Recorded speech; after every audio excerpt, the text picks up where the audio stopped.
ჩემმა მხარდამჭერებმა ძალიან კარგად იცით, რომ ჩემი საქმის მთავარი მიზანი არის ხალხის, ანუ თქვენი პრობლემების გადაჭრა. ახლა გამოვედი აფთიაქიდან და მართალი გითხრათ გაოგნებული ვარ.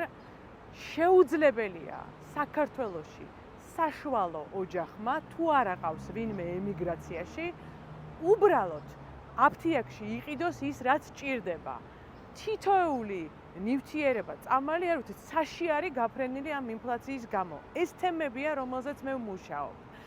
როდესაც ამბობენ ვიღაცეები, შფოთავენ, რომ არ ვჩანვარ ხალხნო, მე მაქვს ჩემი არხი, ჩემი Facebook-ი, ჩემი YouTube-ი, Instagram-ი.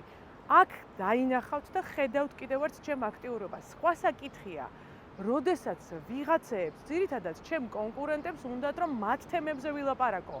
არ ვილაპარაკო თქვენს პრობლემებზე, მეტი რა უნდა ქართულ ოცნებას დავჭამოთ ერთმანეთი ოპოზიციამ, სისულელეები გავარჩიოთ და გვერდზე დაგვრჩეს ის, რომ საშუალო ქართველმა რომ იკვებოს დღეს ფაქტობრივად დიასპორის და ემიგრაციის გარეშე შეუძლებელია.